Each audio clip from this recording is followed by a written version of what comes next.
Buenos días, jueces. Nosotros somos Marlene Moreno Y Camila Ávila. del Bachillerato Suárez Valle de Jerez Matutino.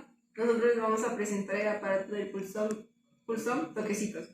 El objetivo de este aparato es experimentar con un circuito simple los fundamentos de la corriente eléctrica. Este juego se hizo con material reciclado. El material se basa en madera y materiales eléctricos como alambre, foco LED y batería. Este experimento se basa en un juego que representa un circuito simple, que cuando el circuito está abierto, el foco no se enciende, pero cuando el circuito está cerrado, el foco se enciende. El propósito del diseño del aparato experimental lúdico pulsón es demostrar los fundamentos de la ley de Ohm de forma lúdica y desarrollar habilidades motrices y de coordinación. Los elementos del circuito eléctrico que se utilizan son el generador, el cual forma parte del circuito donde se produce la electricidad. El conductor es el hilo por donde circulan los electrones impulsados por el generador. La resistencia son los elementos del circuito que se oponen al paso de la corriente eléctrica. Y por último tenemos el interruptor, que es el elemento que permite abrir o cerrar al paso de la corriente eléctrica. La resistencia encuentra la corriente eléctrica que pasa por los materiales y esta depende de tres factores: la longitud, la dirección y la carga y corriente. La fuerza automotriz externa se conoce como tensión o diferencia de potencia. La potencia es la variación respecto al tiempo de entrega o absorción de energía, que su medida es de watts. Para los cálculos de potencia y energía son muy importantes para los análisis de circuito. La potencia eléctrica se define como la energía o trabajo consumido o producido en un determinado tiempo. Un circuito eléctrico es una interconexión de elementos eléctricos que permiten generar, transportar y utilizar la energía eléctrica. La corriente eléctrica es la velocidad de cambio de la carga respecto al tiempo, medida en amperes.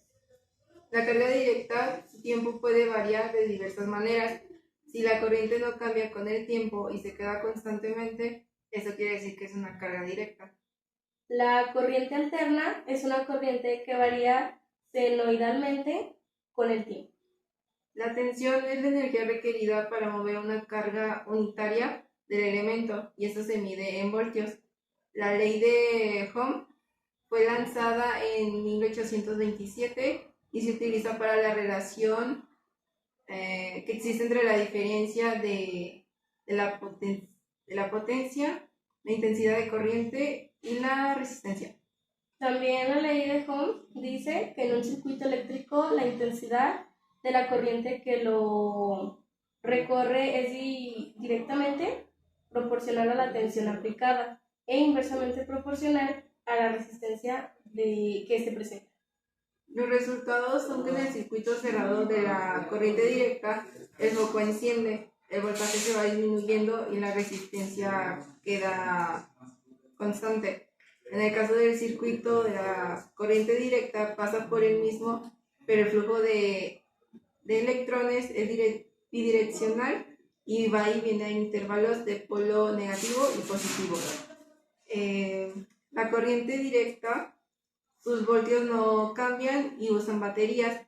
Hay de diferentes tipos de baterías. Unos tienen de 1.5 a 9 voltios y esas se van consumiendo y van perdiendo energía.